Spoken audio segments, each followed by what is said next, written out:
काफ़ी लोगों का प्रश्न है कि किलोमीटर कैसे पता चलता है आपको? तो हाँ, ये बहुत बड़ा सवाल है क्योंकि क्या है ना पैदल परिक्रमा का जो रास्ता है वो नदी किनारे, जंगल वगैरह सब इससे जाता है और जो रास्ता है उस पे किलोमीटर कहीं पे लिखे हुए नहीं रहते हैं।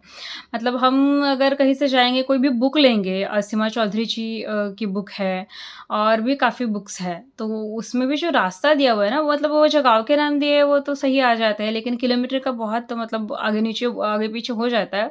उसमें से उन सब में सीमा चौधरी जी की एक बुक थी आई थिंक वो थोड़ा बहुत मतलब ऑलमोस्ट 80% वो सही किलोमीटर बताती है।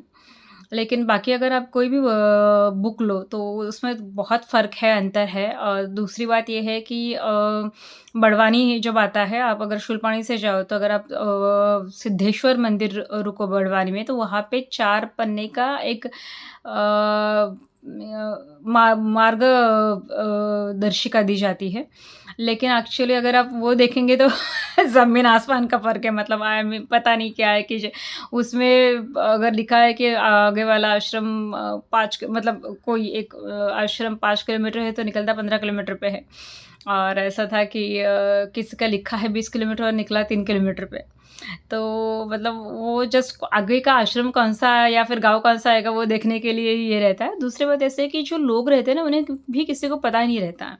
पहली बात तो। एक तो वो हाईवे नहीं रहता है कि अभी गाँव का नाम और किलोमीटर्स क्या है, क कितना है ला दूर ये सब कहीं पे नहीं रहते हैं। लोगों को भी पता नहीं रहता मतलब काफ़ी बार ऐसे हुआ करते थे कि हम लोग थके-हारे चलो 11-12 बज गए और पूछेंगे कि अरे आश्रम कब आएगा? तो बोले पास में ही है और कितना पास में? तो 4 किलोमीटर पे ही है। या फिर वो बोलेंगे कि आधा किलोमीटर पे है तो 2 किलोमीटर पे चले जाते थे हम लोग और मतलब कहीं पे भी किलोमीटर का कुछ भी अगर पैदल जाओ तो लिखा हुआ नहीं रहता है और जो भी हमारे पास जो पुस्तिका है वो हमेशा एग्ज़ैक्ट सेम हो ऐसा नहीं होता है। तो किलोमीटर का तो लेकिन हमें चाल से समझ में आ जाता है। कि हम कितना चले हैं। अगर आप अच्छे से धीरे-धीरे भी चले तो आप डेढ़ किलोमीटर में डेढ़ घंटे में 5 किलोमीटर करते हो, अगर धूप नहीं है तो। जैसे हमारा पहले हो रहा था बहुत अच्छे से हम लोग स्टार्ट किए थे तब 30, 32, 33 ऐसा करते थे किलोमीटर्स। उसके बाद फिर वो ऊपर-नीचे रास्ता, कठिन रास्ता, कभी वो 17, 18, 19 ही होता था, कभी 22, 25, 27, 28, 30 ऐसा होता था, तो वो अपने चाल से समझ में आता है।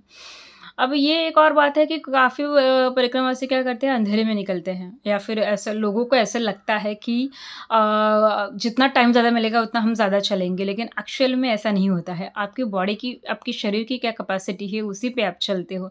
ऐसा नहीं है कि आपकी चलने की क्षमता ही 20 किलोमीटर है और आप जल्दी चले मतलब ज़्यादा टाइम लेके चले तो 40 किलोमीटर चलेंगे या फिर आप 3 साढ़े 3 बजे ही निकलो, 4 बजे निकलो अंधेरे में तो और शाम के 6 बजे तक चलो तो आप 50 किलोमीटर करेंगे। ऐसा नहीं है, आपकी बॉडी की क्षमता ही नहीं है तो आप 50 किलोमीटर कहाँ चलेंगे?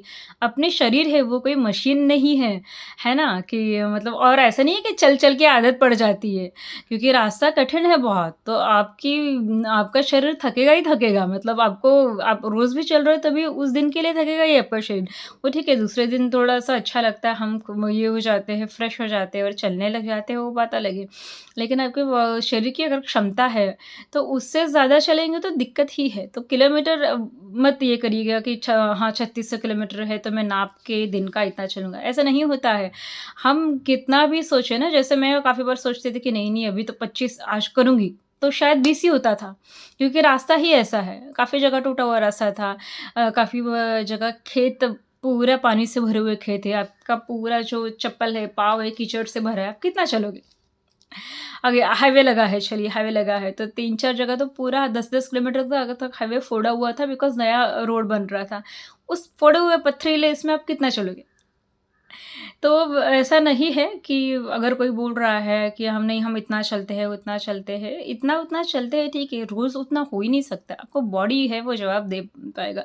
ऐसा नहीं है कि आप 24 घंटे में 20 घंटे चलोगे, नहीं होता है। मतलब आपकी बॉडी की क्षमता तो होनी चाहिए, है ना? आपके पास टाइम बहुत है, चलो आप मान लिया कि आपके पास टाइम बहुत है, लेकिन बॉडी की क्षमता उतनी होनी चाहिए। दूसरी एक बात है कि काफ़ी बार थोड़ा-सा गड़बड़ हो जाता है मतलब हमारे साथ एक परिक्रमा से चल रहे थे, तो उनके गाँव में एक लड़का था, वो पता नहीं कैसे चला था, उसने बोला था मैं 70 किलोमीटर रोज़ चलता था, ये वो उसने 2 सवा 2 महीने में पूरी कर दी थी और पूरे गाँव ने उसका सत्कार किया था।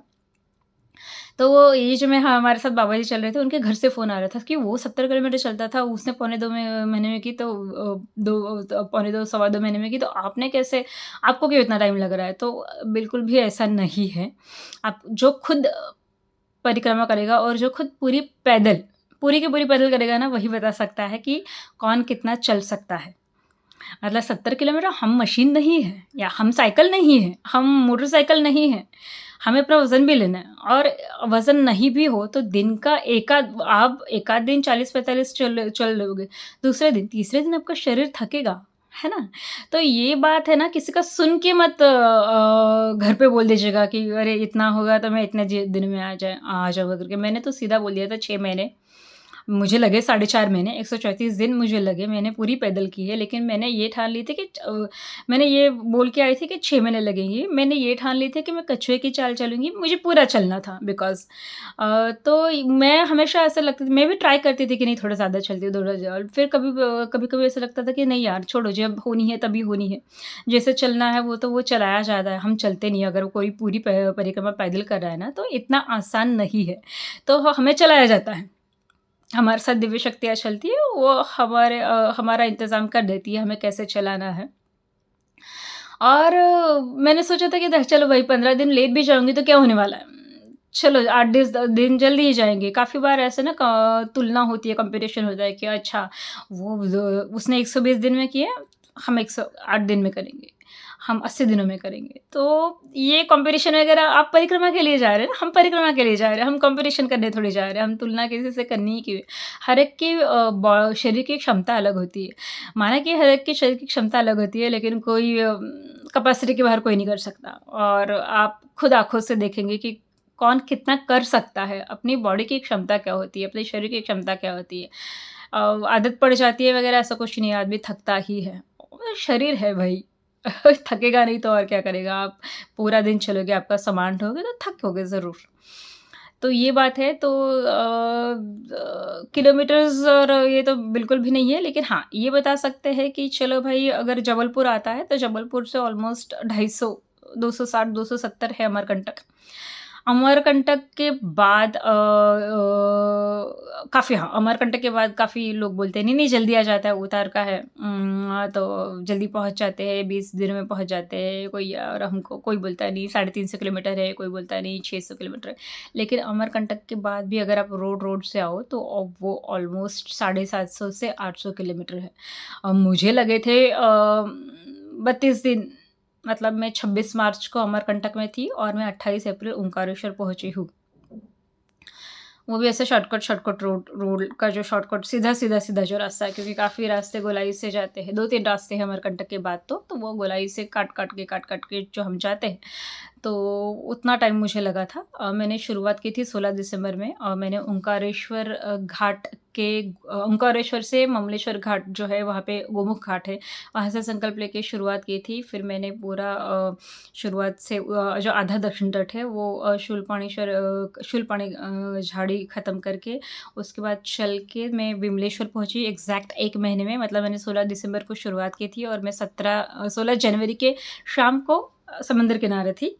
सुबह 4 बजे की नाव थी, 17 जनवरी नाव पार करके 2 ढाई घंटे का रास्ता पार करके हम लोग 17 जनवरी दूसरे तट उत्तर तट पहुँचे। उत्तर तट क्योंकि मैया समंदर भरूच में मिलती है विमलेश्वर यहाँ से मिलती है, तो उसके बाद वो क्रॉस करके गए हम उत्तर तट मीठी तलाई से हमने शुरुआत की थी।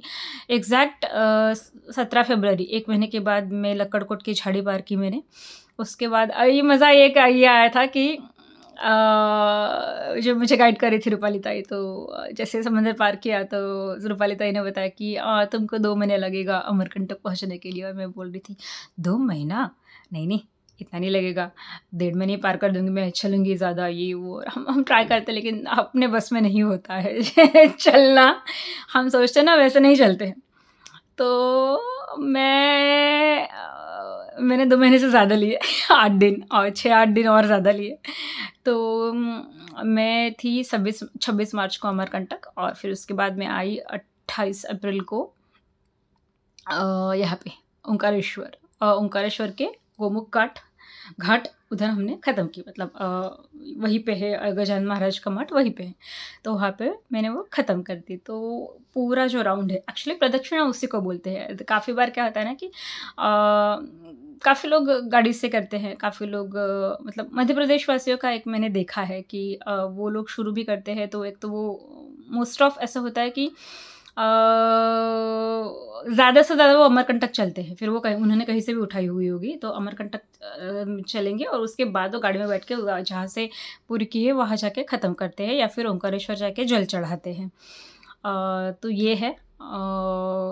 लेकिन हमें हम एक्चुअल प्रदक्षिणा ऐसे होते हैं ना कि आपने जहाँ से, जैसे आप मंदिर में भगवान के सामने खड़े रह के प्रदक्षिणा शुरू करते हैं और वो जाके ख़त्म करके आप आधे में ये नहीं करते, आप वापस आके सामने जब आओगे तब आपकी प्रदक्षिणा पूरी होती है। उस प्रदक्षिणा मतलब ही परिक्रमा है। तो वो राउंड पूरा लगता है तब वो उसको परिक्रमा कहा जाता है। लेकिन हर एक की अपनी-अपनी सोच होती है, अपनी-अपनी मान्यताएँ होती हैं। तो कुछ सही या कुछ गलत ऐसा मैं नहीं कहती हूँ, नहीं कहूँगी, क्योंकि एंड में जाके आपकी परिक्रमा कैसे होनी है आप पे निर्भर नहीं करता है। वो नर्मदा मैया, आपके गुरु, आपके आराध्य वो सब तय करते हैं कि आपको कैसे चलना है या फिर आपकी पूरी कैसे होने वाली है परिक्रमा। तो है ऐसा।